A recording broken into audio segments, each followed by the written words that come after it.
como a gente está num ambiente universitário, acho importante dizer isso, são algumas reflexões que eu tenho feito.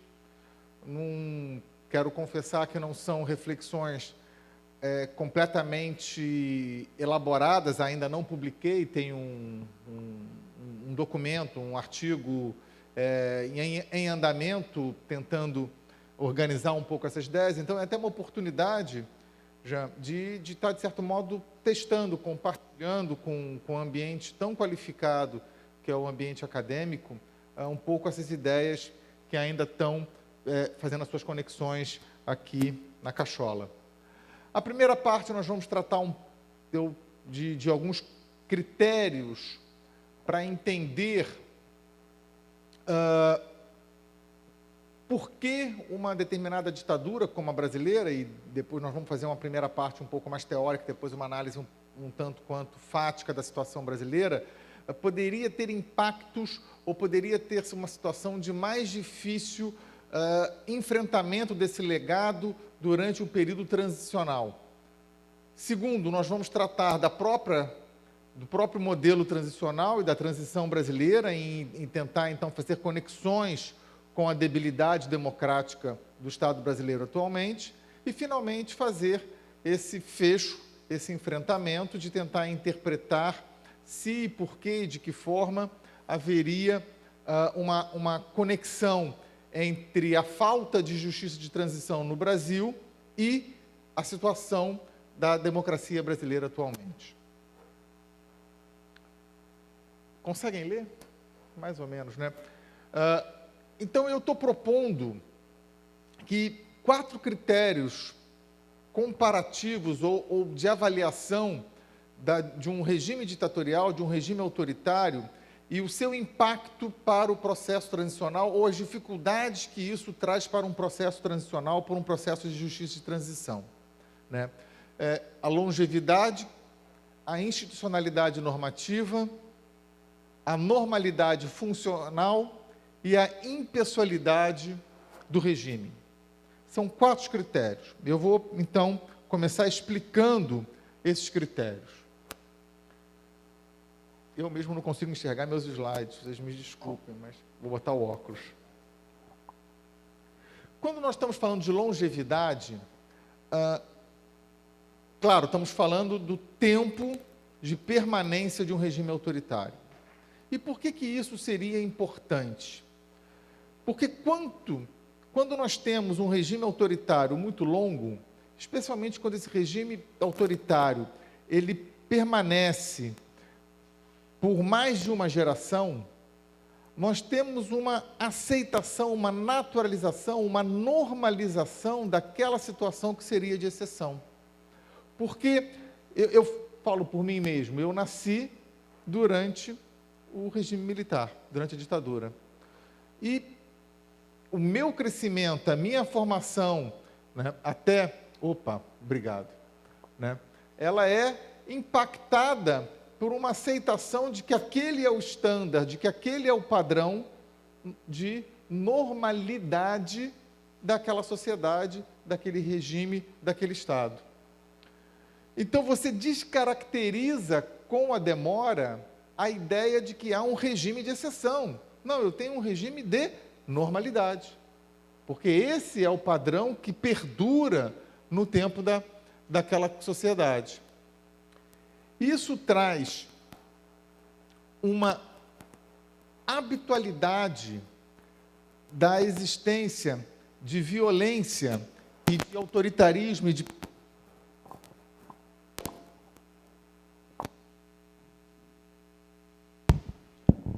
Pronto, acho que vai ficar melhor, né?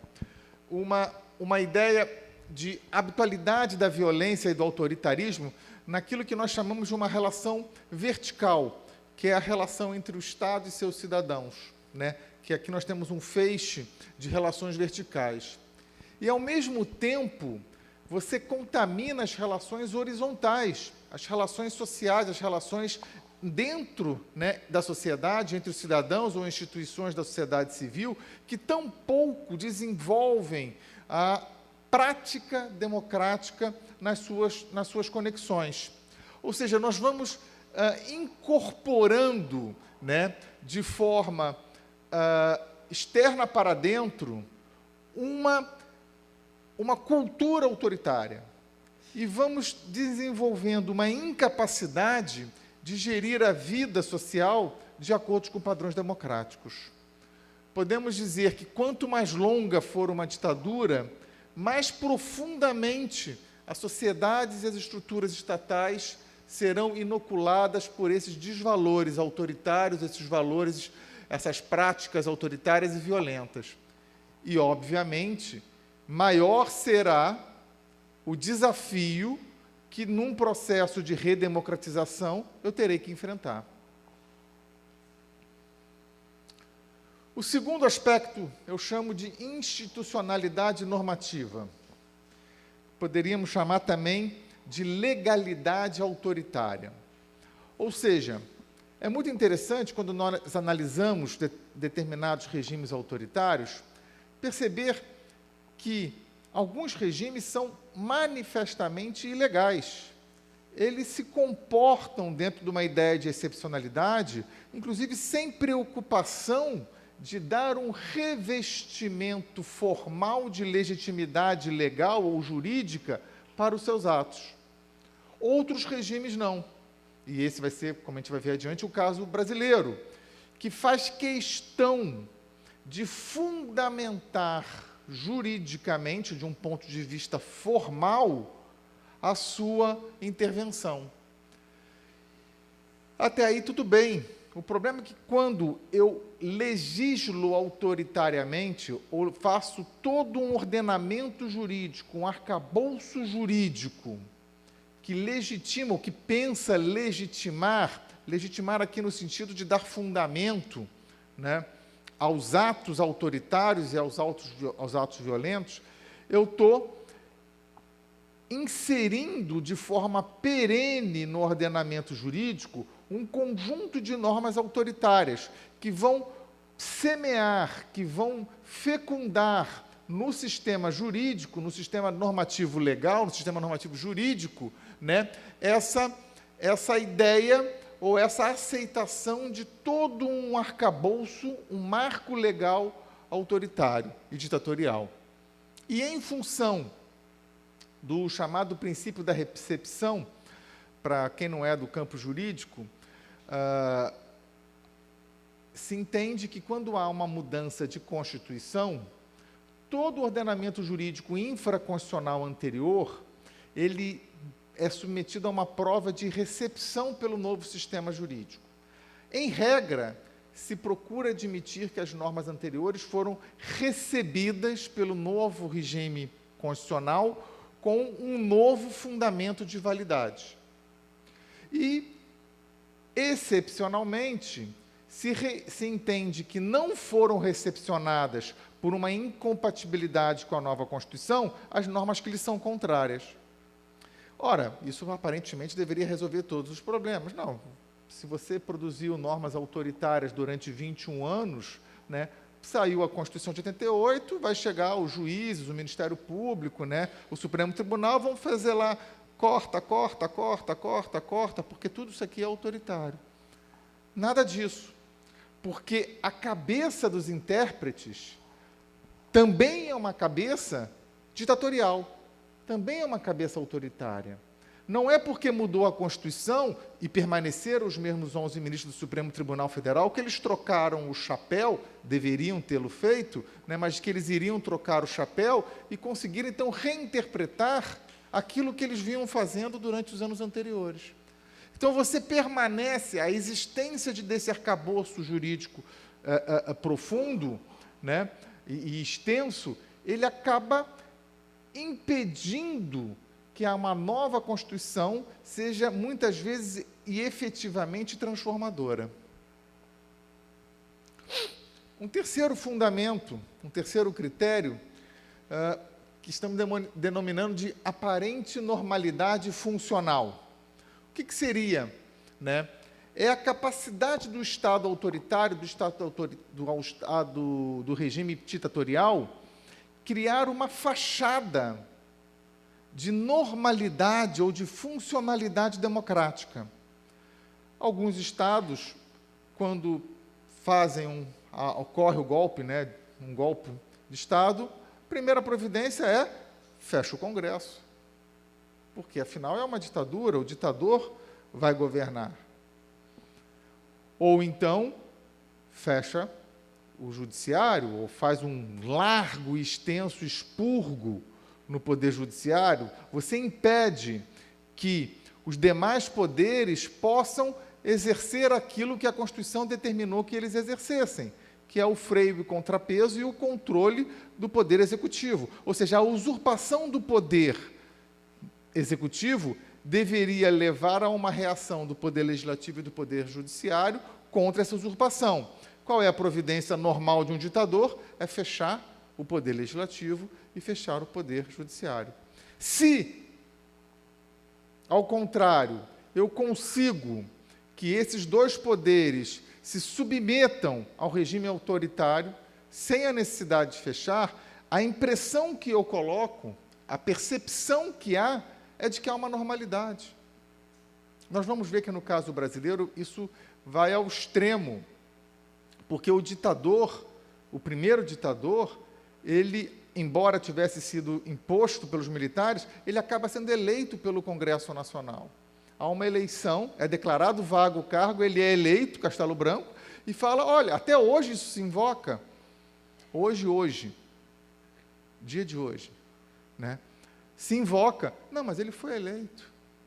Há uma normalidade constitucional no própria usurpação, né, do poder. Isso pode adquirir ainda mais sofisticação quando eu uso o próprio aparato judicial institucionalizado para fazer a repressão à dissidência política, para fazer a repressão política. E a consequência desse fenômeno é uma profunda distorção na capacidade de compreender qual é o papel de um poder dentro de um Estado democrático de direito. Porque se o Congresso Nacional é quem dá o suporte suposto para um golpe de Estado, se o Poder Judiciário se submete a um golpe de Estado, então será se houve golpe de Estado? Afinal, são os poderes de um Estado democrático de direito, né? A gente, separação de poderes, executivo, legislativo, judiciário, freios e contrapesos e tal. Mas todo mundo deu ok. Então, será se é realmente um regime autoritário, um sistema de exceção? E, finalmente, o quarto elemento é o da impessoalidade do regime. Ou seja, saber se nós temos um ditador para chamar de seu. Por que isso é importante? Isso é muito curioso, porque é o elemento que eu levei mais tempo para começar a desenvolver.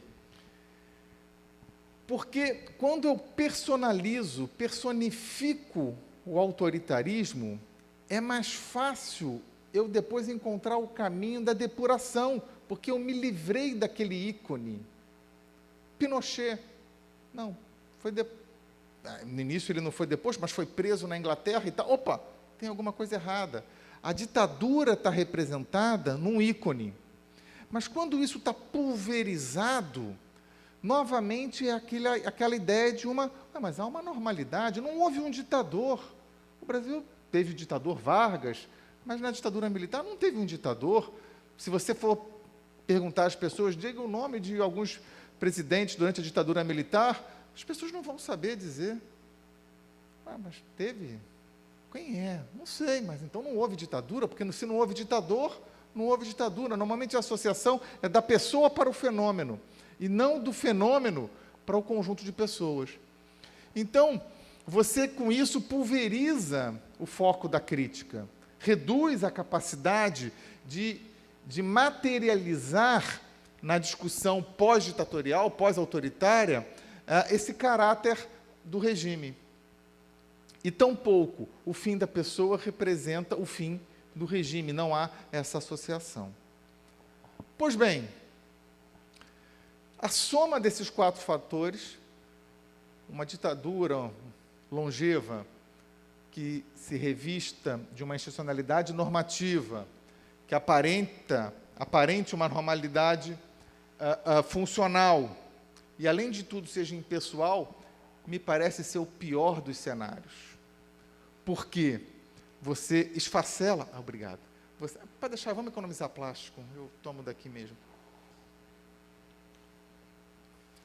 Há um esfacelamento da ideia de excepcionalidade, há uma aceitação do autoritarismo como padrão normativo e, como consequência final, uma maior dificuldade na superação desse legado autoritário. Pois bem, e o Brasil?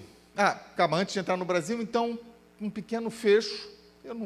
Eu não vou ler, depois eu deixo à disposição esses slides também do professor Jean, se quiser disponibilizar, mas é mais ou menos um fechamento dessa ideia do que a gente está falando.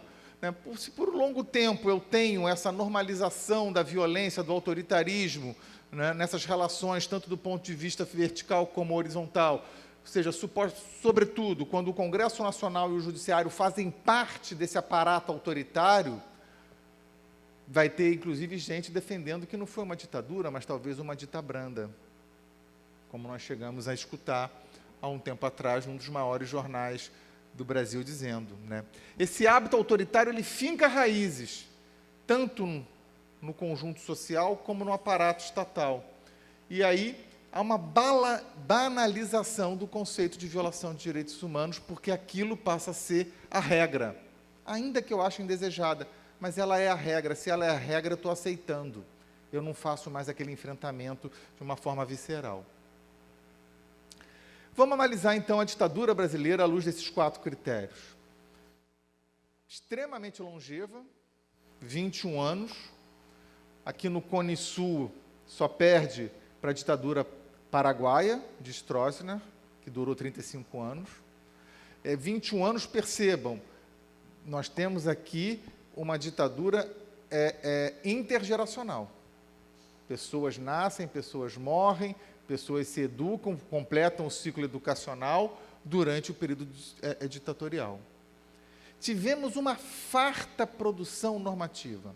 O golpe é dado e a primeira coisa que se diz, fica mantida a Constituição de 46 com umas pequenas alteraçõezinhas que nós vamos implementar por atos institucionais que, por sua vez, vão merecer atos complementares, que muitas vezes o ato complementar, por si só, ele viola o ato institucional e a própria Constituição, a qual ele diz que estaria sendo complementar. Mas não bastou.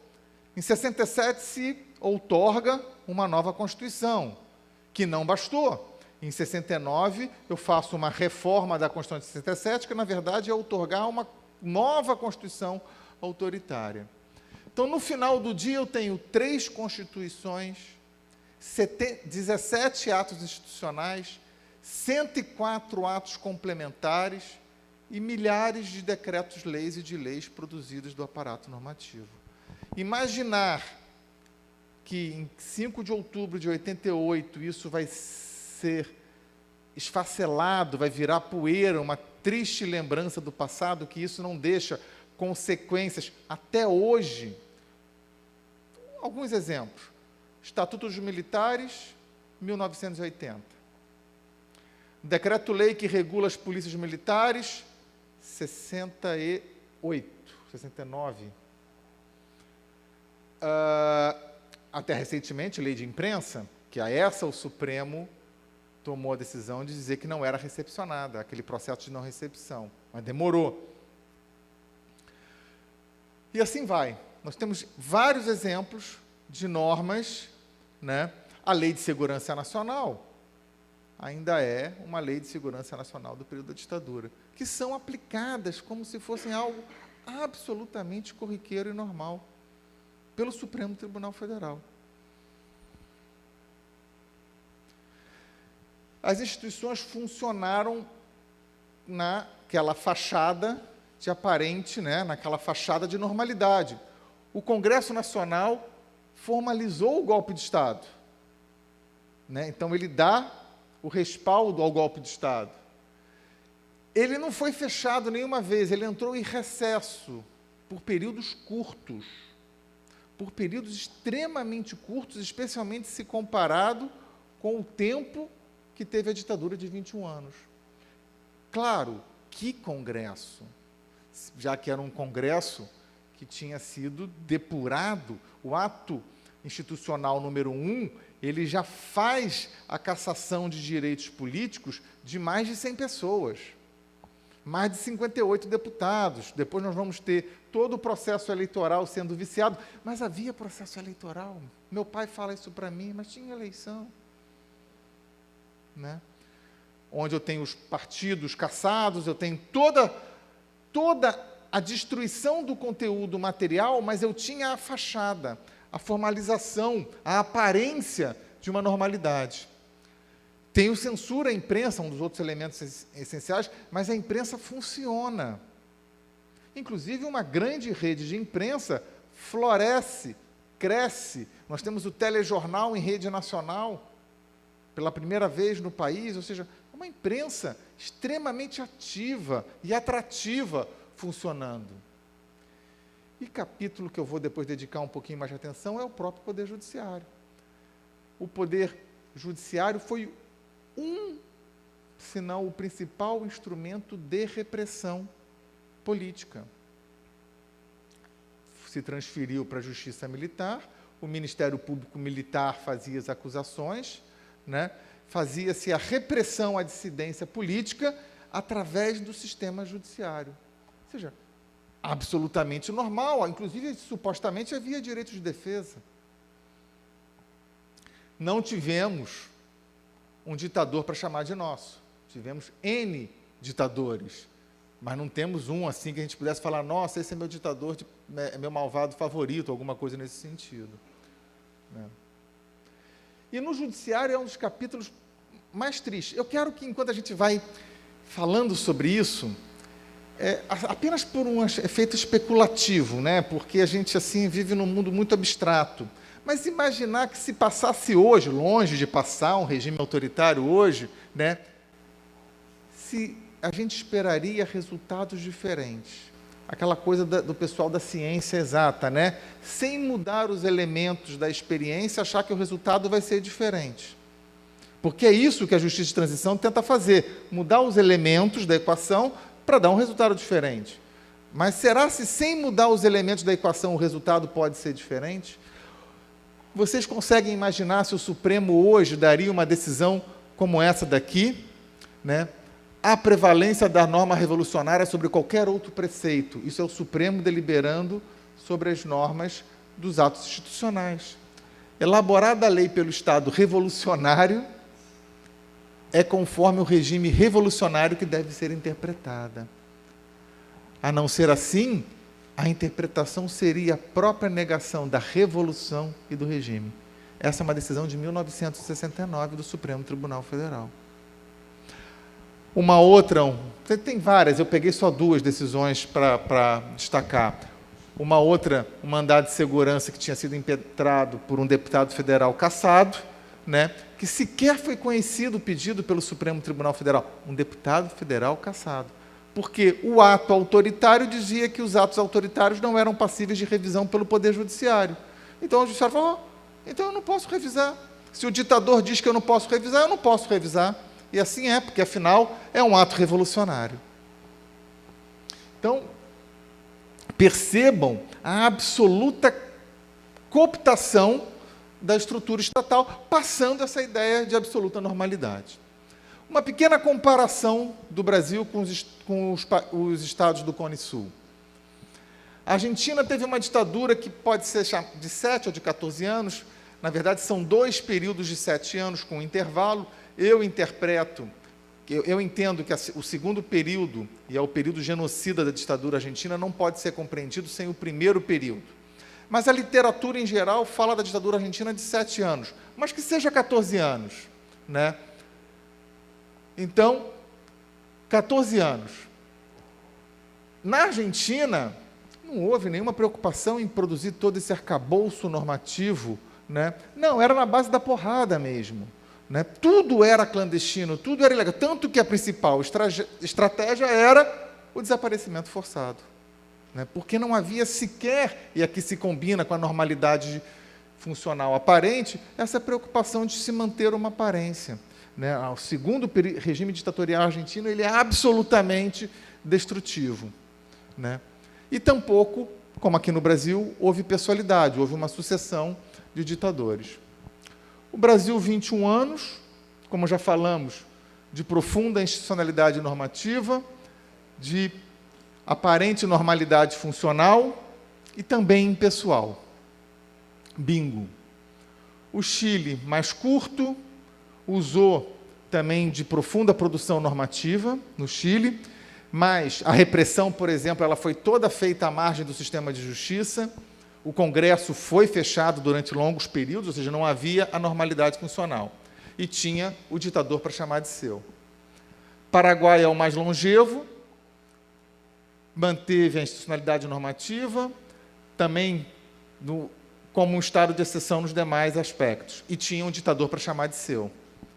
Uruguai, 12 anos, não, não, sim.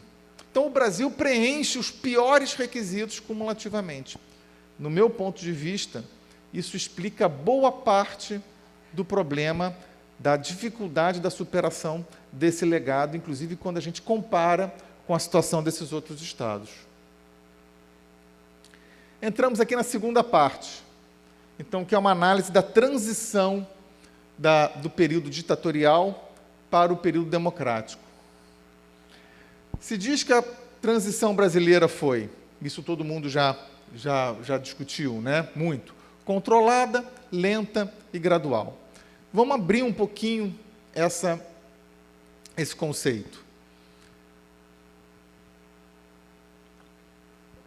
Ela é uma transição sem ruptura, né? Há um esgarçamento paulatino das condições que permitiram o funcionamento do regime militar, do golpe e depois da manutenção do regime militar, né? Mas não há ruptura, não há como na Argentina uma guerra das Malvinas que põe termo e deixa os militares extremamente humilhados, né? Onde então há o caminho, a abertura de um caminho para uma rápida revisão, inclusive o juízo das juntas, uma busca de acerto de contas. Não. No Brasil, o que vai acontecendo a partir dos anos 70 é o fim, o esgotamento do modelo do milagre econômico, a partir do petróleo barato e do crédito abundante, que vai gerando uma crise econômica, uma crise social, e então o questionamento daquele autoritarismo, né? Com a perda de apoio das elites, que vai culminar na sua transição com uma eleição direta. Seria bastante parecido com o caso do Chile, se não fosse que Pinochet foi preso na Argentina por ordem, né, de um juiz espanhol. Extremamente lenta. Em 74, Geisel assume, dizendo que iria começar a provocar uma abertura gradual, ou seja, na verdade, o que chama de um processo de liberação progressiva, né? Então, nós temos de 74 a 85, 11 anos para fazer a transição, até que venha um primeiro governo civil.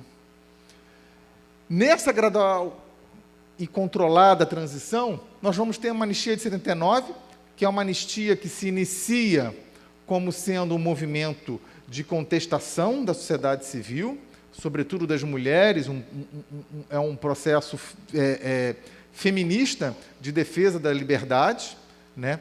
Então, em favor daqueles que tinham sido presos, daqueles que estavam exilados, e que é aproveitado pelo governo, muito sagazmente, né, para inserir essa pseudo-ideia da bilateralidade da anistia, ou seja, de garantir a impunidade aos agentes do Estado que praticaram graves violações de direitos humanos. Mas ela é tão lenta, tão gradual, que nesse meio tempo, em 82, pós-anistia, tem as eleições dos governadores, onde São Paulo, Rio e Minas, eu não vou lembrar o resultado de Santa Catarina, vocês me desculpem, né, elegem candidatos da oposição. Né? Aqui foi Escrivão a mim, já em 82. Nossa, o tempo não para, né? Ou não passa, na verdade, né? Brizola, Montoro e Tancredo, uma constelação ímpar, assume os 3 maiores estados da federação, que vai levar ao processo das diretas já, que os militares conseguem barrar, e que vai levar ao processo de 85 das eleições indiretas, onde os militares são forçados a apresentar uma candidatura civil, já no final, é a do Paulo Maluf, né, que, apesar de todos os seus esforços, vai ser derrotado pela chapa Tancredo Sarney. Para quem não se lembra, que talvez os mais novos não saibam, Sarney era, até o dia anterior, o presidente da Arena, que era o partido que dava suporte ao governo militar no Congresso. Ele troca de lado, abandona os militares para ser o vice do Tancredo. Porque era parte da garantia desse acordo de transição controlada. E que incrível coincidência, não bastava que Tancredo já tinha feito todos os acordos também para garantir essa estabilidade transicional, mas Tancredo morre. Curiosamente, ele morre, e o próprio Sarney, que 2 dias antes era o suporte parlamentar da ditadura, ele passa a ser o presidente que vai fazer a transição e vai estar à frente durante o processo da Constituição de 88, que incrivelmente deu certo, né? Apesar de todas as condições naquele tempo forem insatisfatórias. Então, existem 2 valores essenciais na transição brasileira: o esquecimento e a impunidade, muito inspirado no modelo espanhol, né, adotado na transição após o falecimento de Franco. E aqui é uma hipótese que eu desenho, a celebração de um pacto entre as forças civis com os militares. Essa pergunta sempre é feita em quase toda palestra que a gente vai discutir o tema. Por quê? Passados 20, 30 anos da transição, seguia havendo em governos como governos do PT dificuldade para se promover a responsabilização dos autores de crimes contra a humanidade no Brasil. Por quê? Qual era o elemento que impedia isso? E aqui é uma hipótese que eu desenho, que é a existência, né, desse pacto que foi feito na transição em 85, ele é continuamente renovado. Ele era, porque agora se quebrou. A lógica agora vai ser outra, né? Não tem um distanciamento para poder analisar. Mas era um pacto que dizia, olha, você não mexe com o passado, com essa ideia de impunidade e esquecimento, e a gente não mexe com o presente.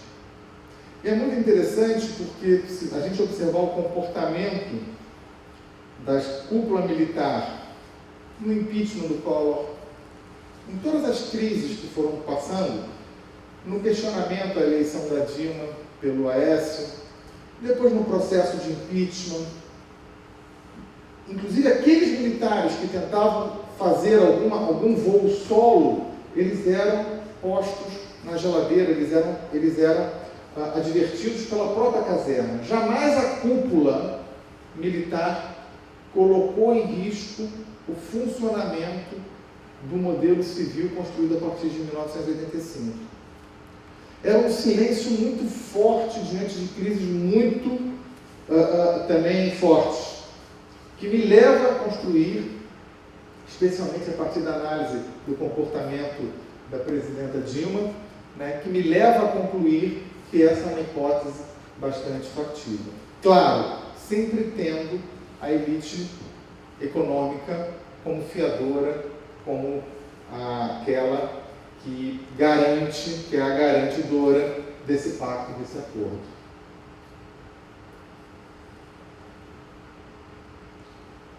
Então a gente consegue tirar algumas conclusões já desse cenário.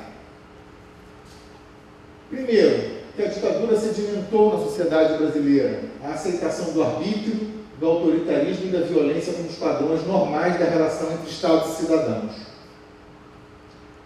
E aqui precisamos ir mais além, porque a gente fala da ditadura, mas na verdade essa é a história do país. É peso demais achar que a ditadura inventou o modelo autoritário. Ao contrário, se nós analisarmos, vamos arredondar como sendo 500 anos de história, né, nós temos um Brasil colônia, Depois nós temos uma primeira república que é manifestamente autoritária, né? Não há nada de democracia. Depois nós temos a Revolução de 30, né? Onde se imagina a construção de um modelo democrático, mas nós temos imediatamente, né, a ditadura Vargas. Então, ditadura Vargas que vai até 1945. Até 1945 o Brasil não tinha tido um único dia de respirar democracia, de ter um projeto de implementação de uma democracia. Vai viver essa onda positiva do pós-segunda guerra de 45 a 64 como um período democrático, com várias conturbações, várias tentativas de golpe no meio do caminho. 64 golpe. E vai então em 85 retomar esse projeto que supostamente estaria em funcionamento, e essa é uma pergunta que fica para o final, né? Mas que completou aqui 34 anos, estaria completando 34 anos, o período mais longo de democracia. Se a gente soma todos os períodos democráticos ou quase democráticos, nós temos 50 anos, numa história de 500 anos. É menos de 10%. Então nós precisamos compreender de que todas as estruturas, públicas e privadas, inclusive familiares, elas são construídas e moldadas a partir de um padrão de autoritarismo. O valor que a sociedade brasileira consome cotidianamente não é o valor democrático. Não é como na França, que tem uma história de 300 anos de construção democrática, com idas e vindas. Não, nós temos uma história de 50 anos. Não é como nos Estados Unidos, que tem uma história de 300 anos. É bem diferente. Então, isso tem que ser compreendido, não aceito, mas tem que ser compreendido para que a gente possa modular a nossa capacidade de interpretação e, então, de atuação. E a própria transição no Brasil foi impactada por esse movimento de aceitação do passado autoritário. Não promoveu nenhuma ruptura com os valores e as práticas do autoritarismo. Os militares lograram controlar a passagem do poder aos civis e inserir na Constituição, isso seja dito, eles foram muito competentes em inserir no capítulo da segurança das Forças Armadas preceitos que resguardam sua autonomia e, inclusive, uma suposta capacidade de intervenção interna, através das medidas de garantia da lei e da ordem, que foram ampliadas paulatinamente pelos governos civis democráticos, de Fernando Henrique Cardoso, Luiz Inácio Lula da Silva e Dilma. Se eu bem me lembro, nos 3 governos houve aprovações de leis que ampliaram a possibilidade de intervenção, de utilização das GLOs por parte das Forças Armadas para atuações internas. Esse pacto com a oposição e as forças civis em geral, tendo por fiadora a elite conservadora, né, garante, né, o esquecimento e a impunidade para graves violações de direitos humanos. Hoje, só para quem ainda não se atualizou, o Superior Tribunal de Justiça manteve o trancamento da ação penal sobre o atentado do Rio Centro. Né? Havia uma esperança tênue, porque o relator tinha votado com a gente, né? Mas hoje saíram os votos divergentes e fechou por maioria, mantém-se trancado o caso do Rio Centro pela 4ª vez. A cultura autoritária, a estrutura repressiva, o arcabouço legal, permaneceram e permanecem e são utilizados como se fossem instrumentos democráticos. Essa é a grande hipocrisia da jogada. O governo, o Congresso e o Judiciário não repudiaram essa herança e produz, então, sérias consequências na qualidade democrática. E o que aconteceria, então, com a democracia diante de todos esses elementos da equação? Que resultado a gente pode esperar se a gente tivesse bola de cristal naquele tempo? E aí vem a grande questão, já entrando então na terceira etapa da nossa conversa, que é sobre se é possível dizer que a história seria diferente, de certo modo isso, se houvesse sido desenvolvido, houvesse sido possível, se tivéssemos tido condições políticas de adotar um processo de justiça transicional. Imagino que boa parte, ou quase todos vocês sabem, o processo transicional ele pressupõe um conjunto de medidas que são adotadas para facilitar essa transição, essa consolidação de um Estado democrático de direito, né, e a garantia de não recorrência, a garantia de não repetição de graves violações de direitos humanos, baseado, conforme o autor, em 4 ou 5 eixos, ou 6 eixos. Eu trabalho com a ideia de que são 5 eixos, né, assim, apenas classificatórios dessas medidas, que são as medidas de promoção da verdade, de revelação da verdade, de responsabilização criminal e civil dos autores de graves violações aos direitos humanos, reparação integral das vítimas, recuperação e divulgação da memória e reformas institucionais, reforma no aparato estatal que participou da violação de direitos humanos de modo recorrente.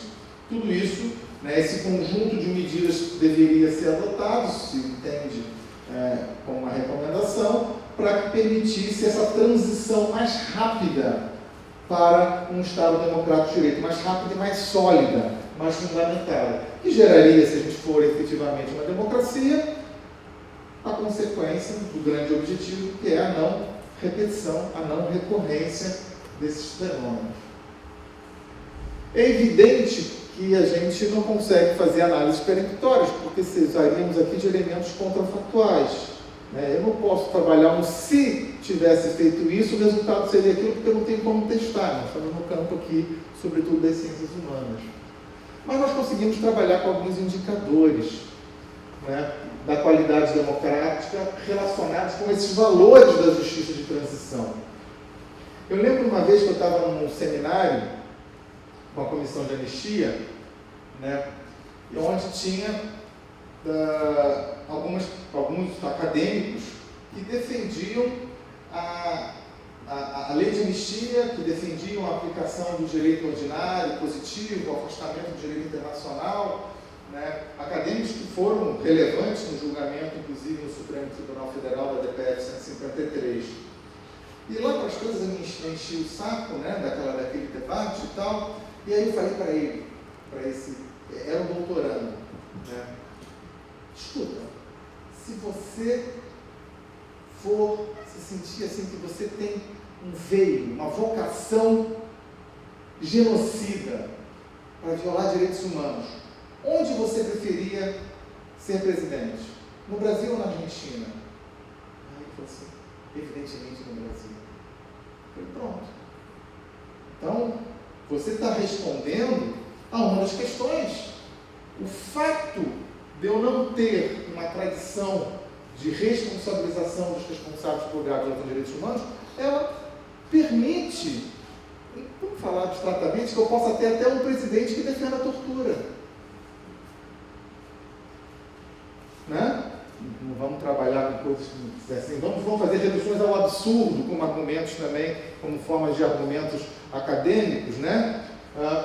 Que pode até que defenda, né, a tortura, a execução sumária, o desaparecimento forçado, a violência sexual, como instrumentos de uma normalidade democrática, né, numa contradição, né, absoluta aqui entre os termos. A justiça de transição, ela não é nada especial. Ela é apenas, quase como se fosse um acelerador de elétrons. Ela procura, com essa aplicação holística, combinada desses elementos, acelerar a capacidade de um Estado de fazer sua transição.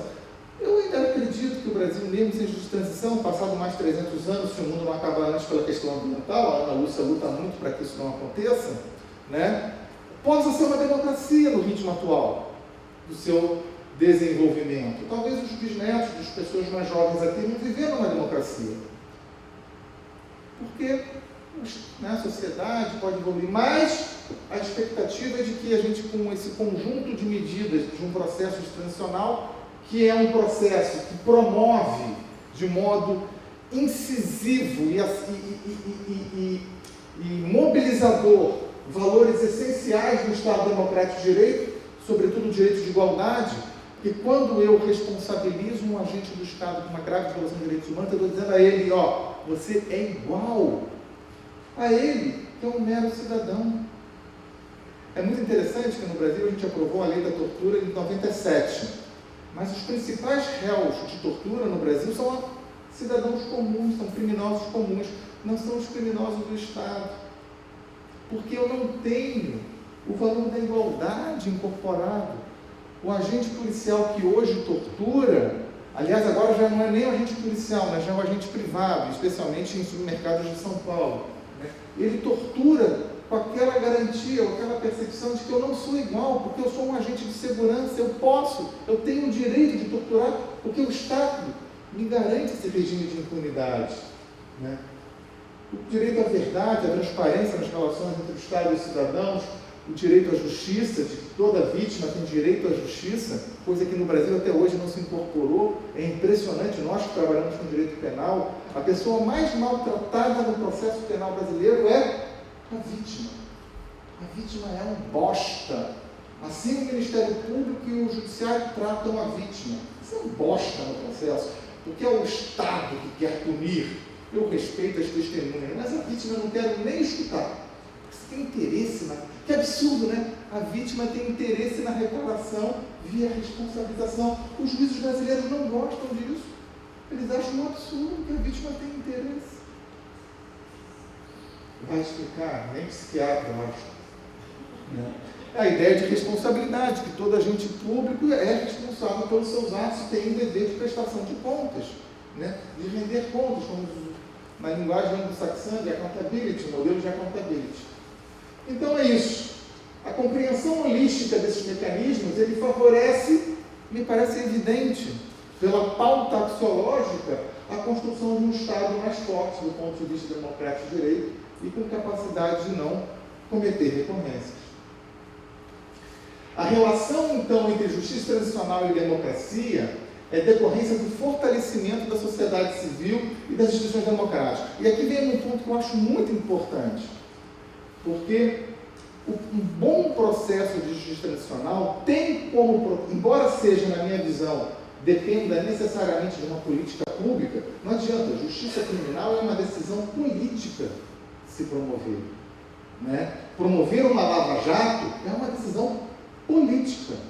Promover a responsabilização dos autores de grave violação de direitos humanos da ditadura é uma decisão política das instituições que têm essa responsabilidade.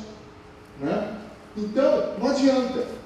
Depende de ações estatais, mas tem um protagonismo muito grande da sociedade civil. E o que eu acho muito rico em exemplos muito positivos é que um bom processo de transicional gera esse despertar da sociedade civil para os seus direitos de cidadania e para o exercício, para os mecanismos de exercício desses direitos de cidadania. Então, é uma forma também de qualificação da iniciativa popular. Portanto, me parece uma decorrência lógica, né? E eu acho que nós temos alguns exemplos, e se vocês me perguntarem, tem algum país onde se possa dizer que se aplicou efetivamente um processo amplo de justiça de transição? Eu não conheço. Todos eles têm falhas, e se quiserem perguntar onde falha mais, eu posso responder. Em geral, nas reformas institucionais. Também tenho a minha hipótese para isso. Né? Mas o fortalecimento da democracia substantiva me parece uma consequência lógica de uma aplicação intensiva de valores democráticos. Né? Ou seja, eu vou conseguir aqui uma afirmação normativa não só no sentido jurídico, mas de um dever ser social desses princípios e valores, né, de um Estado democrático de direito, além da capacidade de reivindicar direitos pela sociedade civil. Enfim, Brasil é um caso de fracasso ou de inviabilidade da justiça de transição. A gente tem, indiscutivelmente, um caso de ausência de promoção da justiça de transição. Né? Ou seja, não foi promovido dentro de um prisma abrangente. Tivemos iniciativas esparsas, tínhamos, né, talvez o mais amplo, talvez não, com certeza, o mais amplo processo de reparação material de vítimas do regime autoritário, o Brasil. A tal ponto de que boa parte das vítimas e de alguns críticos internacionais dizem que o Brasil fez uma troca, comprou ou usou um sistema muito generoso de reparações materiais em troca de não promover os demais valores, né? Coisa que a gente refuta completamente, com muita tranquilidade, com muita literatura, mas é uma acusação que sempre paira. O Brasil tem um problema abrangente, 2 comissões de reparação no nível federal, vários estados tiveram suas comissões de reparação, né? Um processo com uma condução da sociedade civil até um ano atrás, que agora isso tudo foi destruído. Nós estamos vivendo agora uma segunda onda de violação dos direitos via processo de revitimização, que vai custar dinheiro ali na frente, que vai ter que reparar. Vai ter que reparar de novo, vai ter que reparar 2 vezes. Além de ter que refazer tudo que não está sendo feito ou está sendo mal feito, né? Mas, no restante, tem uma luta do Ministério Público Federal em promover a justiça criminal sem nenhum suporte do Legislativo, do Executivo e do Judiciário. Por isso que não dá certo, né? Teve dificuldade, teve uma comissão da verdade que não foi porque o governo quis. A comissão da verdade foi porque havia um processo na Corte Interamericana de Direitos Humanos, o Estado brasileiro tinha que mostrar alguma coisa para a Corte Interamericana, então resolveu fazer uma comissão da verdade, né? Verdade seja dita.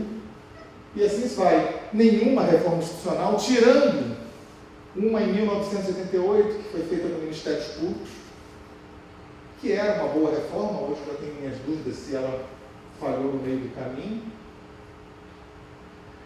E, do ponto de vista de memórias, muito tênues iniciativas de memória, muito tênues, né? Agora, Santa Catarina, a partir de amanhã, vai ter mais uma iniciativa de memória, né? O que nós percebemos é um pacto transicional e os efeitos permanentes da ditadura, aqueles 4 fatores, né? E que não houve a sensibilização, portanto, nem a capacidade de transformação dos agentes estatais e nem a mobilização da sociedade para a defesa. Senão, não teria havido uma eleição onde o mais votado pudesse explicitamente defender que, passada a eleição, fosse levar os oponentes todos para a ponta da praia. Quem não conhece a expressão ponta da praia, é uma expressão militar de execução sumária dos opositores no forte, que fica na ponta da praia, porque dali a gente jogava o corpo no mar. Esse foi o discurso vencedor da eleição, uma semana antes do segundo turno. Então, isso se soma finalmente a um problema grave de raiz, indo para o mais fundo, que é o absoluto desapego das elites brasileiras com a democracia. Desapego. É muito interessante. Se a gente analisar, por exemplo, no próprio processo da ditadura, quando que começa a haver uma grita por democracia? Quando aquele modelo já não é mais interessante economicamente. Está quebrando. Aí a democracia é legal. Quando que pós-88 a elite se volta contra a democracia e promove um golpe? Quando aquele modelo que estava sendo muito rentável deixou de ser rentável. A democracia no Brasil é absolutamente de conveniência. Quando a democracia converge com a manutenção de privilégios, tudo bem. A partir do momento que a democracia, de 64, coloca em risco os privilégios da elite, eu rifo a democracia facilmente. Essa é a tradição da elite brasileira. Porque ela é má? Porque ela foi constituída assim, nunca se alterou. A elite brasileira ela é muito interessante, os historiadores que estiverem aqui podem confirmar isso, a capacidade dela se adaptar a novos contextos. E aí isso se soma, por uma série de motivos que não cabe aqui, a gente analisar uma incapacidade né, de gerar a sensibilização e a participação popular para o tema central, que é o tema da própria democracia em si, o tema do funcionamento do Estado, de como o Estado se relaciona com os cidadãos e os cidadãos se relacionam entre si. Então não é nenhuma surpresa a desgraça que a gente vive, nenhuma surpresa, né? Embora seja importante que a gente compreenda para que no futuro ou no presente possamos mudar os elementos da equação para tentar chegar a um resultado diferente. Desculpem a demora, muito obrigado.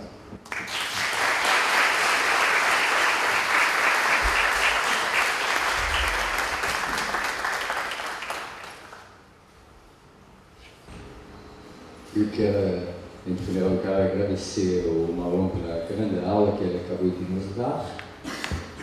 Eu relembro que esse evento está sendo divulgado pelo Facebook, que nós estamos gravando, e pela densidade das coisas que foram ditas, eu acho que vai valer a pena rever essa palestra que nós vamos disponibilizar no nosso arquivo digital.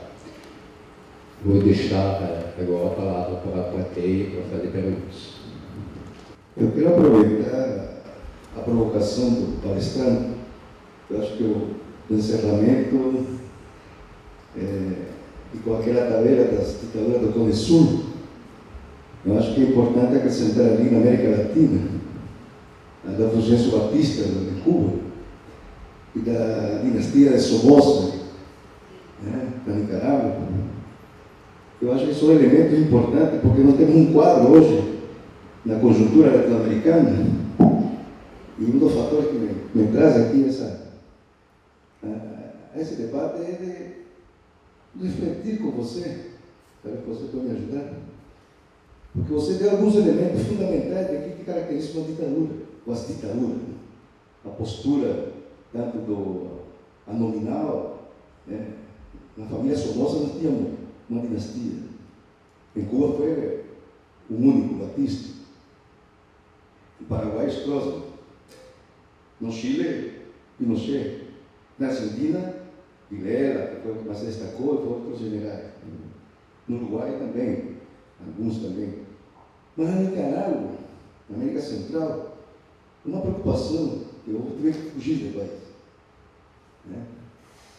E eu nasci na época da ditadura da família Somoza, já o terceiro Somoza no poder. E, no entanto, nós tivemos um processo revolucionário, de ruptura, né? Com morte de mais de 50.000 pessoas. E hoje nós temos uma ditadura, eu caracterizo como ditadura, genocida inclusive, que tem mais de 400 estudantes que já morreram, de abril do ano passado até hoje. E o relatório de direitos humanos é claro de como pontua a postura que ele adota de dar uma legalidade normativa. Isso que você está destacando, né? Já teve um processo constitucional, uma Assembleia Constituinte, houve uma série de direitos conquistados pelos indígenas, pela costa atlântica, há uma reação por parte da população, mas eu vejo esse último item que você destacou, da carência da participação popular, que mesmo estando na rua 200.000 pessoas, mesmo massacrando o povo, eu tive um sobrinho agora, ficou preso 3 meses, meu primo, que é médico, por atender os feridos no hospital, ele levou 3 tiros, está na UTI. Eu estou proibido de voltar pelos colegas, porque sabem que eu tenho tradição pela família lá. Eu tive que fugir naquele momento da ditadura e hoje parece que eu não posso voltar para outra ditadura. E essa carência da participação popular, essa democracia pactuada pela tutela militar, porque notem que quando houve a ruptura em 79, houve uma dissolução do exército de Somoza. Mas veio um outro exército que hoje está reprimindo a população. Como que você encara essa postura? Né? Obrigado. Obrigado pela pergunta. Eu entendo que, primeiro, desconfessar a minha ignorância sobre mais detalhadamente a história da Somoza e da dinastia Somoza. Eu faço aquele comparativo do Pão de Sul, porque são os países que eu consegui estudar, mas, claro, se a gente for aumentando essa casuística, pode até testar ou mais e melhor essas hipóteses. Então, no campo aqui das hipóteses, eu não tive oportunidade, tempo para fazê-lo, né? Mas, de qualquer forma, o seu exemplo mostra um pouco daquilo que a gente vem afirmando. Não é uma questão de ânimo, mas é uma questão do Estado estar estruturado, né, para poder evitar ao canto da sereia do autoritarismo. E parcela essencial disso é o regime de controle de quem detém o monopólio da força, polícias e forças armadas. E esse é um dos grandes problemas da Constituição de 1938. As Forças Armadas não rendem contas, não prestam contas no Brasil. As polícias não prestam contas no Brasil. E é por isso que elas se podem permitir, e aqui seria uma outra palestra, né, que nós tenhamos tido um processo de que uma polícia e umas Forças Armadas... Aí eu tinha desligado. Não. De polícia, desculpa que eu achei que você estava testando no lugar, desculpa, gente. De polícias e forças armadas que não prestam contas, como eu dizia, né, e que, agora eu esqueci um pouquinho o que eu ia falar, que eu estava quase completando,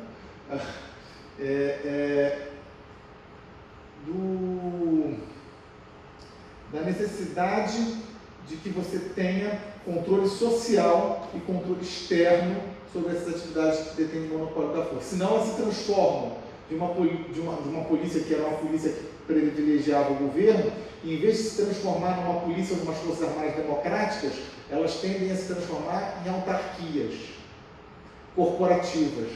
E como elas não prestam contas, elas conseguem fazer também com que qualquer poder civil seja refém dela. Vide pleitos agora de reforma da Previdência e qualquer outra coisa nesse sentido. Eu lembro dos exemplos de São Paulo, 2 vezes. Governos civis tentaram promover reformas na polícia e tiveram que recuar porque foram sitiados pelas forças policiais. Então, é o mesmo fenômeno. Então, até um agente civil que se alia a essas forças armadas, como elas estão estruturalmente sem controle, né? E não é porque as forças armadas ou a polícia sejam melhores ou piores, é uma questão muito simples. Elas detêm o monopólio da força em nome de todos nós. Então, se tem que ter uma instituição que tem que ser a mais controlada de todas, se chama Polícia e Forças Armadas, porque eles têm o canhão na mão. Só por isso, é uma questão muito simples, não tem para mim muita formulação intelectual em cima disso. E esses exemplos se repetem, né, porque eles são capazes de impedir até mesmo a discussão sobre o próprio papel que devem ter numa democracia. Mais alguma pergunta? Luana. Bom, boa noite a todos. Meu nome é Luana, eu sou professora do curso de Direito. Gostaria de agradecer muito ao Marlon pela fala. Acho que, como o Jean disse, foi muito densa e teremos que assisti-la novamente para poder compreender melhor alguns elementos e também poder fazer uso de algumas dessas ideias e debater melhor. Mesmo assim, eu anotei algumas coisas e tenho algumas perguntas que me instigaram a pensar um pouco, tanto sobre o que você falou, como sobre algumas reflexões que a gente tem feito aqui ao longo do encontro hoje. E a primeira dessas questões, quando você traça, né, essas 4 características da ditadura brasileira, e eu pensei muito sobre esse elemento da sua institucionalidade normativa e a sua normalidade funcional. Essa preocupação sempre muito constante do regime militar brasileiro de se apresentar como um regime legal, né? Um regime, então, que estava de acordo com as normas, um regime que está de acordo com a legalidade. E, na última semana, nós realizamos na Faculdade de Direito uma palestra com o professor da filosofia, o professor Alessandro Pinzani, e ele falava sobre autoritarismo e legalidade e falava sobre os autoritarismos contemporâneos. Ele contrapunha o que ele chamava de autoritarismo tradicional com o autoritarismo contemporâneo. E ele dizia justamente que o autoritarismo tradicional, ele tem uma preocupação de se legitimar enquanto legal. Ele tem uma preocupação em se apresentar, seriam os autoritarismos do século XX. Se a gente pega, por exemplo, o regime fascista na Itália, Mussolini tinha essa mesma preocupação, né? O fascismo tinha os seus juristas que faziam esse trabalho de legitimação, de legalização, digamos assim, uma preocupação de demonstrar que o regime estava se realizando dentro do Estado de Direito. No entanto, o Pinzani justamente disse que os nossos autoritarismos contemporâneos, e aí nós podemos enunciar, e eu vou deixar para a plateia pensar quais seriam esses regimes, né? Mas a gente pode falar, por exemplo, da Turquia, a gente pode falar de alguns regimes autoritários que têm ascendido. Ele seria muito mais cínico, no sentido de que ele não está preocupado em se demonstrar como um regime que está de acordo com a legalidade, né? Então, esses presidentes com características autoritárias, vamos colocar assim, eles não têm nenhuma preocupação em justamente defender políticas que desrespeitam direitos humanos, em defender políticas que desrespeitam o próprio texto constitucional, por exemplo. Então, eu fiquei pensando muito sobre como essa ausência da realização de uma justiça de transição plena, ou de uma realização mais ampla da justiça de transição, pode ter influenciado a possibilidade da realização, ou da ascendência, acho que você colocou muito isso na fala, mas da ascendência de um presidente com essas características autoritárias, no sentido de que se deixou de lado a preocupação de se apresentar como legal, né? Agora, isso já não é mais necessário. Eu não preciso mais dizer que eu estou de acordo com a Constituição, eu me legitimo pelo poder popular, ou, enfim, pelos votos que eu recebi. Eu vou fazer... Posso fazer mais uma pergunta? Uma outra pergunta que, na verdade, eu gostaria que você explorasse um pouco mais, diz respeito justamente a esses elementos que seriam centrais para a realização efetiva da justiça de transição, né? Quais elementos seriam esses e quais regimes políticos da América Latina teriam realizado de forma um pouco mais plena a justiça de transição do que o Brasil? E, justamente, quando você respondia agora a pergunta sobre outros regimes autoritários na América Latina, me vinha muito a questão de pensar esse controle externo da atividade policial. Acho que houve, na Constituição Federal de 88, justamente como você colocou, uma tentativa de renovar as funções que o Ministério Público desempenha, e coube ao Ministério Público essa função, né, de atuar com o controle externo da atividade policial. E, justamente, então, por que, apesar dessa renovação institucional e dessa função que lhe foi atribuída, o Ministério Público talvez não tenha conseguido, né, levar tão adiante, tão a cabo, um projeto que poderia contribuir de alguma maneira para mudar as atuações das nossas polícias militares, para que deixassem de ter práticas tão autoritárias assim? Obrigada. Obrigado. Luana, excelentes perguntas. Ninguém está com pressa de ir embora, né? Porque eu vou tentar ser breve, mas apenas para superficialmente tocar um pouco nos três temas. A sua primeira consideração sobre o autoritarismo contemporâneo e, vamos dizer assim, a dispensa da legalidade, da institucionalidade, é uma questão aberta para refletir. Eu queria sugerir duas ideias que concorrem para tentar, talvez, compreender o fenômeno. A primeira delas não tem nenhuma reflexão minha, na verdade é um copiar e colar, basicamente, acho que o Marcos Nobre tem escrito bastante sobre isso, né, de que esses autoritarismos contemporâneos, eles não têm nenhuma preocupação com a maioria. Eles abriram mão da maioria. Eles enfocam na minoria, que é aquela minoria barulhenta, que controla uma capacidade de mobilização por redes sociais, porque eles fazem um jogo numérico do processo eleitoral. Isso é um ponto comum da Hungria, dos Estados Unidos, do Brasil, A Turquia, eu não sei, o processo eleitoral agora, né, acabou de acontecer, a coisa está ainda um pouco em aberto para ser avaliado, mas na Polônia também. Você trabalha para garantir aquela sua minoria, então a legalidade aqui já fica precisando ser um pouco, talvez, um pouco rifada, né, porque você tem um momento eleitoral onde você, com uma maioria simples, precária, de 35%, 40%, você consegue ganhar uma eleição, né? E você, na época eleitoral, você cria um inimigo.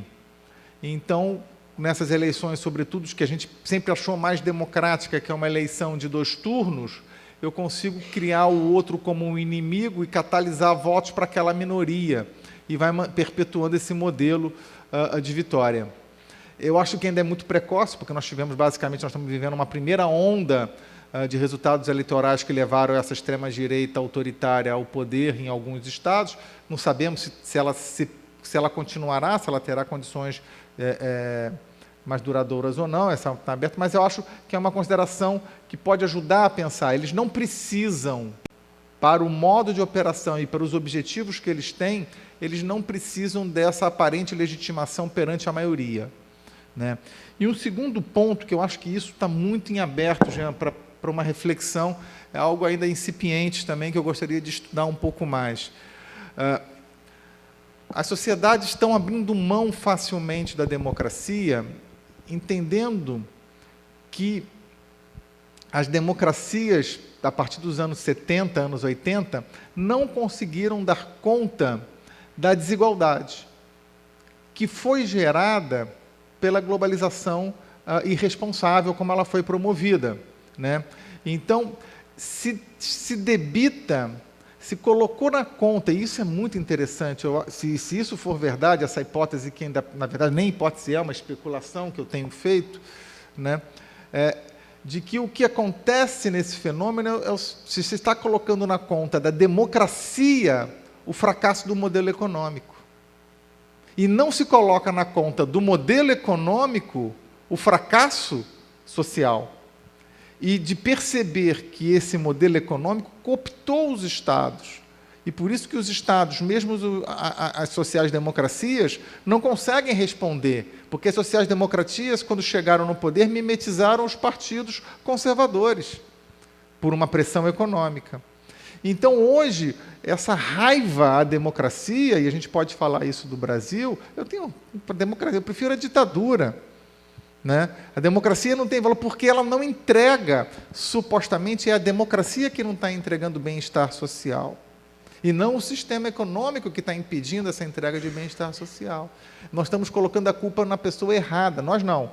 E os agentes econômicos conseguem manipular isso. É brilhante da parte deles, do ponto de vista de manipulação desse simbólico popular. Mas isso ainda é uma especulação, que eu acho que também está um pouco por trás de por que a legalidade pode não ser importante, se é que isso também é uma hipótese. Então, são muitas hipóteses, porque a gente está no meio do turbilhão, a gente não tem ainda esse distanciamento para conseguir analisar os fenômenos de direito. Justiça de transição, aí eu não quero aprofundar muito, né, porque o objetivo foi passar rapidamente nesses cinco eixos que são ditos, alguns trabalham com 4 ou com 6, depende. Né? A ONU, por exemplo, fala que é verdade, justiça, reparação e garantias de não repetição. Eu entendo que aqui tem um problema conceitual. A garantia de não repetição não é um elemento de intervenção, mas ele é um objetivo a ser alcançado. Essas são questões da literatura. Você vai encontrar doutrinas em vários caminhos falando sobre isso. Né? Mas nenhum Estado que eu conheça conseguiu implementar o conjunto completo, né, que eu coloco a reforma institucional, que a ONU coloca dentro das garantias de não recorrência. E aí eu tenho a minha percepção é de que você mexer com o passado já é difícil, mas é possível. Mas quando se trata de mexer com reformas institucionais, é você interferir nas relações de poder atuais. Porque, como a gente respondia lá, né, se eu tenho uma polícia que é autárquica e muito poderosa, mas ela também tira força política de algum lugar. Existe um acordo político com algum grupo de elite que garante que ela tem esse poder. Há uma troca. Isso, né, acho que o pessoal aqui das ciências sociais vai explicar muito melhor do que a gente do direito, né, mas consegue perceber. Então, Você não consegue fazer, eu não conheço nenhum exemplo bem-sucedido de reformas institucionais dentro do marco de justiça de transição, porque não tem força política para isso, para você mexer com aquilo que é o futuro, por isso que você tem muito problema de recorrência. Mas aqui, se a gente comparar aqueles países aqui do meu quadrinho, eu não tenho dúvidas em dizer que a Argentina está muito na frente de todos os demais. Vamos dar um pequeno exemplo. Tudo bem, a Argentina é massivo, não há uma família que não tenha tido alguém que foi vítima da repressão, né? Falamos de 15 a 30 mil vítimas de desaparecimento forçado, um genocídio político efetivo e abrangente. Mas você percebe que quando a Corte de Justiça, um determinado dia, mudou uma regra interpretativa que geraria uma possibilidade de prescrição e de libertação de presos mais rapidamente, em 48 horas a Argentina parou com manifestações na rua. Isso foi em março do ano passado. Parou. Ou seja, não existe político conservador que dispute essa pauta. Isso é um dado a priori para jogar o jogo político. Eu não vou mexer com a responsabilização dos graves violadores de direitos humanos. A sociedade incorporou isso como um valor dela. Não tem a mínima chance de ter um Bolsonaro na Argentina. Eu escrevo isso, eu aposto. Não tem. Porque a sociedade vota na direita, pode votar até numa pessoa mais conservadora economicamente do que o próprio Macri. Mas nem o Macri, em nenhum momento, ousou desafiar essa pauta. Acabou com a ESMA, as políticas de memória estão sofrendo, as políticas de reparação, mas a política de responsabilização, essa não se tocou. Então, você percebe que há, sim, resultados efetivos que podem... O Chile é muito parecido também. Veja a postura do Piñera diante da ofensa que o presidente brasileiro fez a Bachelet, do partido de oposição. Não levou 2 horas para ele dizer, opa, isso não. Nessa pauta, você não entra. E não era por um nacionalismo, pelo contrário, não. É porque aquilo está sedimentado na sociedade civil. Os que defendem Pinochet lá são uma minoria. Fizeram agora, recentemente, uns ataques nos cemitérios. Mas eles são repudiados, porque houve a sensibilização, houve essa incorporação dessa pauta de valores dentro da sociedade através do processo de justiça de transição. E a última pergunta vale uma outra análise muito longa, que seria do controle externo em Ministério Público. Eu tenho também as minhas hipóteses, mas eu entendo que é uma relação muito difícil, a relação de Ministério Público e polícia. São relações que horas são convergentes, e horas são divergentes, e horas são de disputa. Parecia fazer todo sentido que o controle externo da atividade policial fosse para o Ministério Público, até pela sua expertise. Hoje, e os meus pares, se me escutarem, vão querer a minha cabeça, mas já estou acostumado a cortarem minha cabeça lá, de ser minoria. Hoje eu tenho sérias dúvidas se o Ministério Público é o local adequado, justamente porque essas relações de um Ministério Público, que ora depende da polícia, ora concorre com a polícia e politicamente disputa, se ele tem a condição do distanciamento suficiente para ser um controlador que faz um controle efetivamente independente e não afetado em relação a outros interesses paralelos daquele que é o controlado. Então, eu acho que por isso que não funcionou e acho que não irá funcionar. Eu não vejo a mínima condição política dentro dos ministérios públicos e das polícias para fazer com que esse controle externo funcione. Acho que teria que se repensar de uma forma muito isenta, e aí é um problema porque o corporativismo bloqueia essas discussões, de qual seria o local adequado para esse controle. Obrigado. Mais alguma pergunta?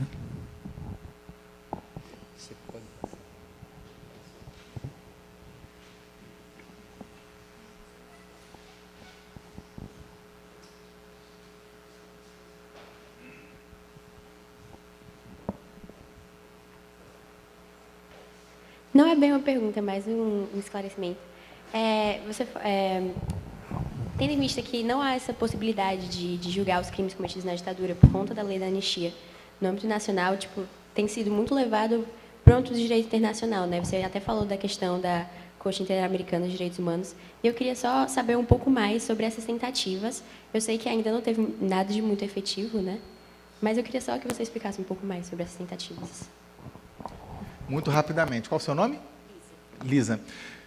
O Brasil já foi julgado 2 vezes na Corte Interamericana de Direitos Humanos por não promover justiça e outras medidas de reparação pelos crimes cometidos durante a ditadura militar. O primeiro caso foi o da guerrilha do Araguaia, em 2010, que para o Ministério Público foi um divisor de águas, porque houve a decisão, até então, a doutora Eugênia, eu e alguns colegas éramos absolutamente minoritários na instituição na defesa da aplicação do direito internacional como justificante, como fundamento para levar adiante essas responsabilizações.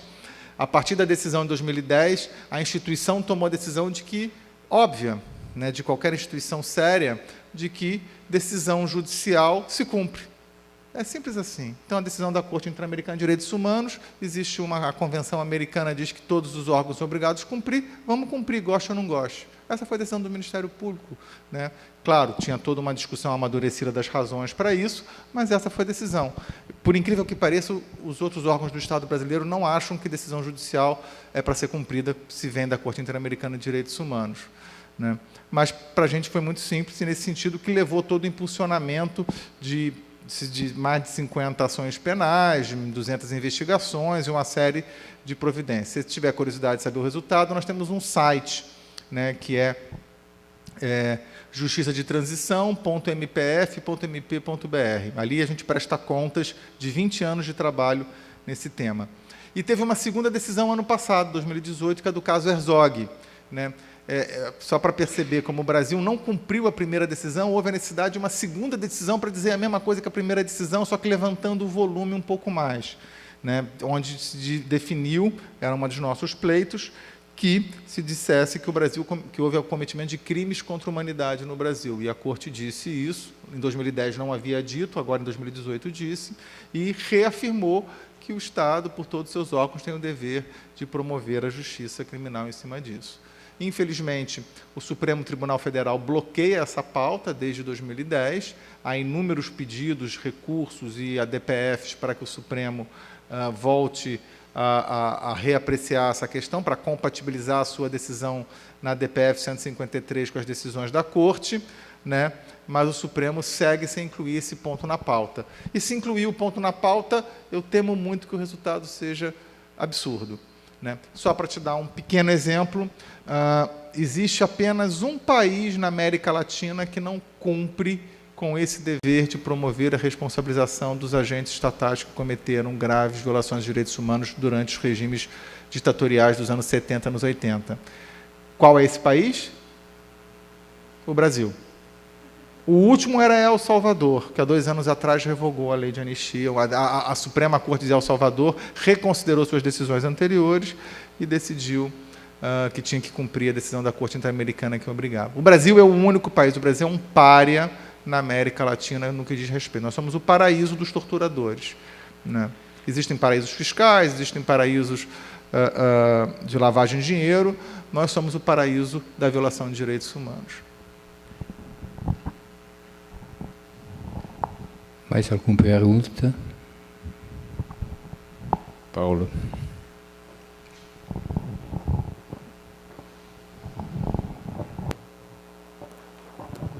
Boa noite. Nós vimos em reportagens de televisão o governador do estado do Rio de Janeiro dizendo que autorizava a polícia a abater aquilo que ele supunha serem criminosos, né?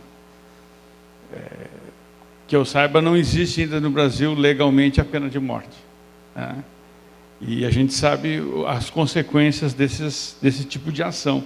Eu nunca vi na ditadura militar brasileira algum governador de estado dizer isso em público, né? Então, que tipo de...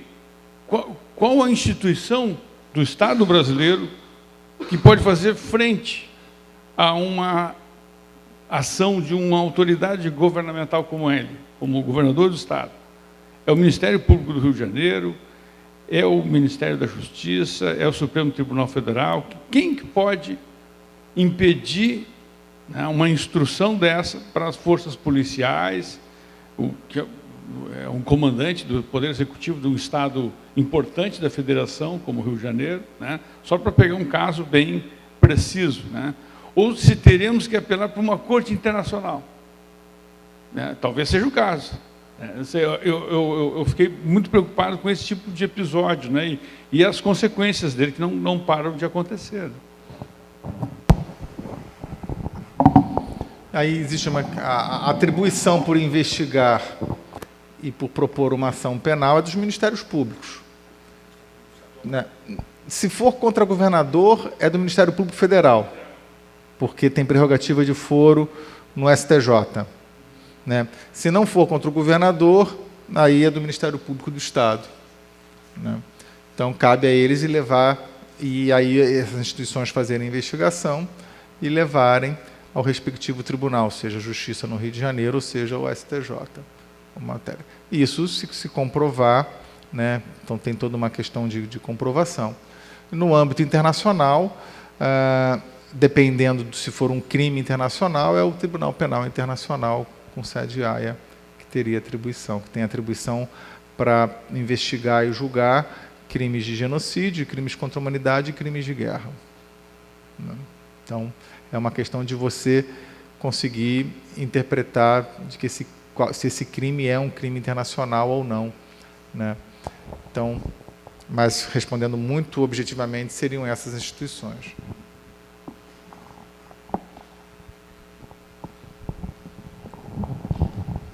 Mais alguma pergunta?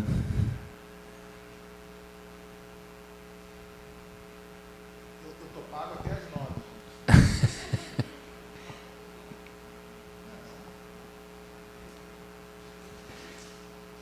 Não, como começou 15 minutos atrasado, 9h15. Eu pago até 9h15, ele me lembrou aqui.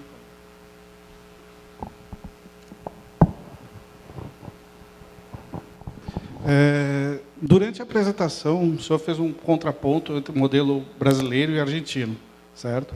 E fez brevemente uma aproximação com o modelo espanhol. Eu queria que pudesse falar um pouquinho mais quais são as semelhanças que tem com o modelo espanhol e se é possível termos um Bolsonaro na Espanha, algo do gênero.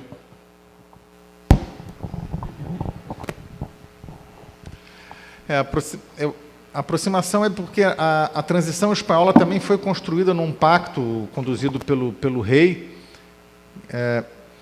baseado na ideia de não mexer com o passado. Lá na Espanha não é só são dois passados que se misturam, é o passado da guerra civil, né, com supostamente então os crimes de guerra praticados também pelo lado republicano, dizem os historiadores, não na mesma proporção, mas também nessa situação, e tem as vítimas da ditadura de Franco, né? A Espanha é provavelmente o país do mundo com mais fossas clandestinas, mais do que qualquer outro país que teve guerra, né? Então, se construiu e passou recentemente um documentário muito bonito nos cinemas sobre o processo, a falta do processo de transição na Espanha. Agora eu esqueci o nome. Não, Silêncio dos Outros, acho que foi esse, né? Muito bonito, que mostra como tem essa falta de reparação dos direitos das vítimas, que estão indo buscar na Argentina a promoção de justiça, e a falta também de busca dos restos mortais, né?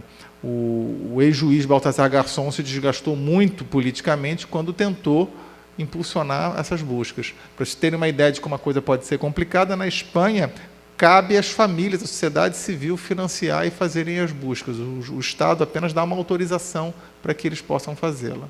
Então, a inversão de papéis, né? Isso tem consequências para a democracia espanhola? Muito difícil dizer, acho que pouca consequência. A democracia espanhola é uma democracia que evoluiu muito, mas eu acho que por um outro fenômeno, quando eu não sou um especialista nisso, mas quando olhamos Portugal e Espanha, que foi a inclusão na União Europeia, né? Ali houve uma aproximação muito grande a outros estándares, que deu um salto qualitativo na democracia espanhola, que viveu o susto daquela tentativa de golpe em 85, não foi? Quando no parlamento, acho que foi 80, eu não vou lembrar, 81. Então, que houve aquele susto, isso foi muito importante, mas na Espanha surgiu agora um partido de extrema-direita que ganhou, que participa da coalizão que governa a Andaluzia, que é o Vox. E é copiar, colar o discurso de extrema-direita do Brasil, da Hungria, da Turquia, né? É o mesmo. Inclusive, escola sem partido, ideologia de gênero, uma expressão também que já estão usando por lá. Só que as expectativas é de que não tem capacidade de desenvolvimento nacional esse espaço ideário. Agora, o tempo dirá, né? Mas se é pela falta de transição ou porque houve outros mecanismos que fizeram essa aceleração? Aí é contrafactual, e teria que estudar com muito mais atenção. Eu não sou um especialista para dizer, mas é uma boa pergunta, é uma questão em aberto. Obrigado. Sobre o caso, teve uma decisão da Justiça Espanhola sobre o desenterro do Franco recente. Sim, ontem.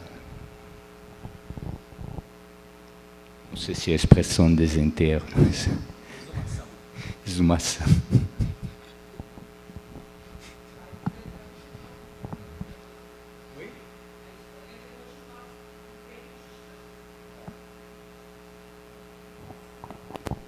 Mais alguma pergunta?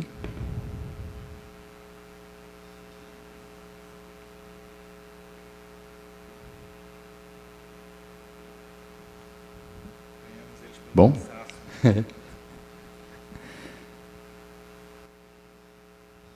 Bom, então eu vou dizer mais uma vez os agradecimentos do Instituto para a palestra que foi magistralmente apresentada aqui, e dizer também que todo esse material vai estar disponível nas nossas páginas. Amanhã o encontro continua com apresentações de manhã, e de tarde nós vamos ter uma mesa redonda das 14 às 17 horas, às 18 horas nós vamos ter o lançamento do Instituto e 19 horas uma nova palestra, concluindo esses 2 dias de trabalho, espero, com aproveitamento de todo mundo.